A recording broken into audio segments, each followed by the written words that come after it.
Magandang araw sa inyong lahat. Ako nga pala si R1M Medina. At narito tayo ngayon sa aking condominium sa Balintawak. Dito lang po sa Ayala, Cloverleaf. Malapit lang sa school din namin, mga 15 minutes lang. At ang petsa ngayon ay ang ika-8 ng Hulyo 2026. Sa araw naman ito ay may hindi inaasahang pangyayari. Dahil sa Bagyong Inday, nagmisyong suspendido ang ating klase o ang aming klase sa aking paaralan. Pero hindi ibig sabihin na walang pasok. Tayo'y nag-shift o lumipat kami sa online class. Inaasahan ko na ito kaya maaga pa lang ay naghanda na ako. Sinigurado kong ayos ang aking wifi o ang internet at ang aking mga kagamitan doon upang makasali sa mga bawat aralin na aking tatalakayin kasama ang aking mga guro at kaklase mamaya.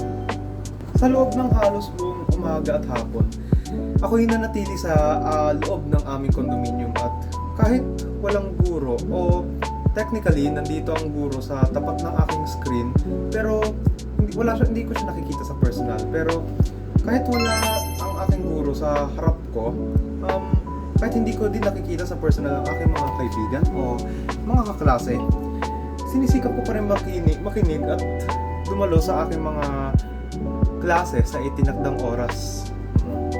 Sa kabutihang palad naman, walang naging abala. Nakasabay ako sa mga talakayan namin at naintindihan ko naman ang aking mga aralin. Hindi naman gaano mabigat ang aking mga gawain o ang mga pinagawa sa akin ng mga aking guro.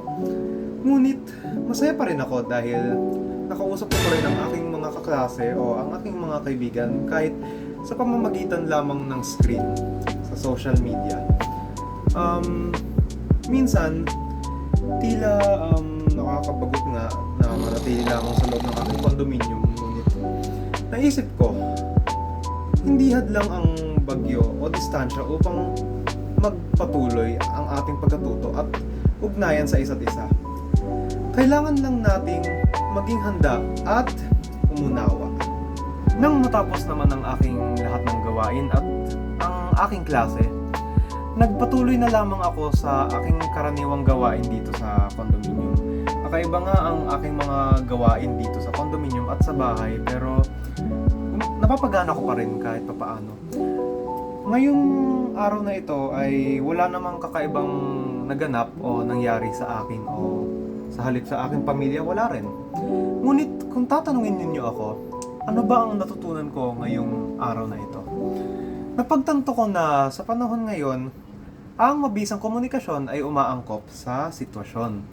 Kahit may hadlang tulad ng masamang panahon o kahit magkakahiwalay tayo ng lugar, kung mayroon tayong disiplina, kahandaan at respeto sa kapwa, may papasa at may paparating pa rin natin ang ating mensahe at kaalaman sa iba. Ang simpleng pakikinig at pag-unawa at pakikisama ay sapat na upang maging matagumpay ang anumang uri ng palitan ng kaisipan. Muli, ito ay si R1 Medina. Maraming salamat sa inyong panonood at hanggang sa muli, ingat kayo palagi.